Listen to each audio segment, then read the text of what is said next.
cinnamon horchata without dairy. 18 grams of protein, 4 grams of sugar, dairy free. This is good for someone like me who has like colitis in her family. Sweet without the sugar, creamy without the dairy. Grocery outlet, now they're selling a bunch of Halloween decorations and even Thanksgiving, which I couldn't resist and buy myself a turkey. We put like butter mince in. It's like one of those little glass turkeys that, yeah, for the middle of the table. It was only $4.99. It was cheap, but it looks like amber antique. I couldn't resist.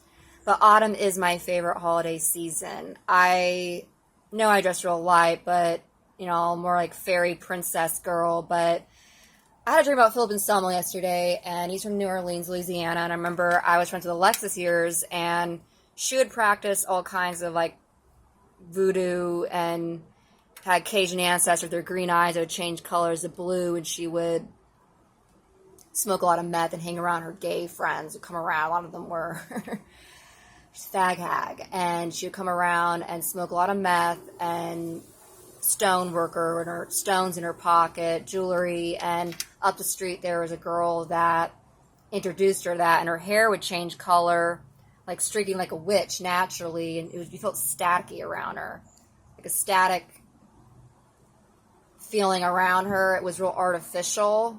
Yeah, and her hair color would turn like the witch wigs with the blonde streaks, and she didn't have to dye it. And she told me when she started practicing, it started changing color, and eventually she became too much for our friends, and nobody wanted her around the parties because the more she got into it, the worse she got.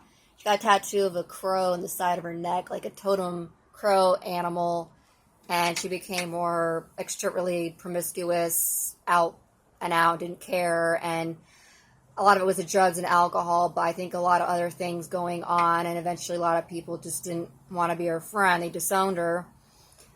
But yeah, I remember seeing dreams in New Orleans. It was the sky was red, and I would see what would go on there. There's a lot of drugs and drinking. The partying's crazy. Soylent Green and Pantera being from there. I remember I had a boyfriend. He used to work for like Home Depot, and he wore like a button-up plaid shirts and long hair and a beard. And I showed him Southern Isolation, clips of Philip's old wife, Stephanie. He was with around that time, and yeah, she has a typical New Orleans look with the dreads.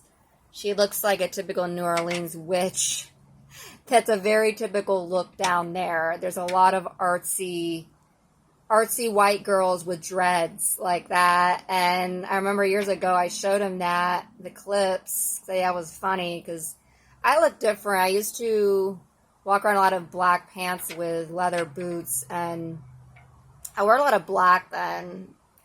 And I wouldn't talk really about spiritual things because we're too cool for that. I remember a guy asking me, "Are you Wiccan?" I said, "No, it's too cheesy for me."